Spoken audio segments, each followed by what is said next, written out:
Крымскалах продолжают благоустраивать дворовые территории. И все это благодаря республиканской программе «Башкирские дворики». Какой объект в эти дни находится на финишной прямой? В нашем сюжете далее. Шум работающих двигателей, звук работ асфальтоукладчиков и команды рабочих. Во дворе райцентра по улице Садовая завершает очередной этап реализации региональной программы благоустройства дворов многоквартирных домов. За период реализации программы у нас это третий двор по счету. Первым был у нас Садовая 14-16, Тукаева 1-3. Вторым у нас проект прошел в Гафури 22 и вот в этом году здесь. В перспективе у нас обустроить половину следующих домов. Вот за нами находится площадка. Тоже сумма такая же у нас получается, в среднем это вот 14 миллионов. Жильцы тоже согласны, то есть проект уже предварительно он есть, на основании их тоже принятых решений.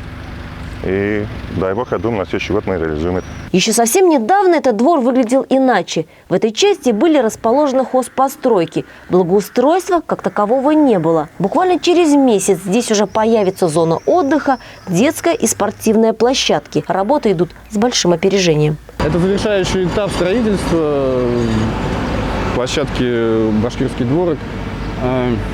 Планируем завершить к концу месяца. Осталось, как вы видите, завершить второй слой асфальта и установить так называемые мафы, резиновое покрытие на детской площадке.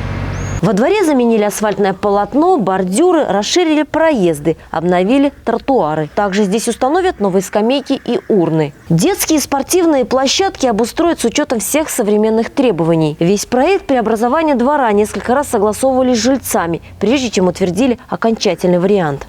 На реализацию башкирских двориков основная часть финансирования выделяется из регионального бюджета. Муниципалитеты вкладывают 5% и 1% местные жители. Напомним, реализация данного проекта стала возможной благодаря республиканской программе «Башкирские дворики». Программу инициировал глава республики в 2019 году.